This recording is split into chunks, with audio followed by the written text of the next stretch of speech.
அன்பர்களே, ரோகிணி நட்சத்திரத்தில் பிறந்தவங்களுக்கு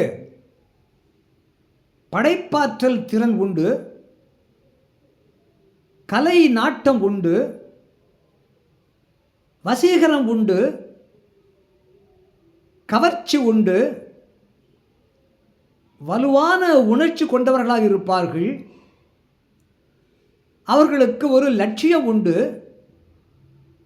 அந்த லட்சியத்திலே உறுதிப்பாடு உண்டு. யாருக்கும் எந்த ஒரு செயலிலும் எப்போதும் அவர்களை ஊக்குவிக்கக்கூடிய, ஊட்டமளிக்கக்கூடிய இயல்பு உண்டு. வசதியான வாழ்வதற்கு விரும்புவார்கள், வசதி விருப்பம் உண்டு, புத்திசாலித்தனம் உண்டு, ஞானம் உண்டு. ரோகிணி நட்சத்திரத்திலே பிறந்தவர்கள் இப்படிப்பட்ட பண்புகள் கொண்டவர்களாக இருப்பார்கள். அறிவீர்களாக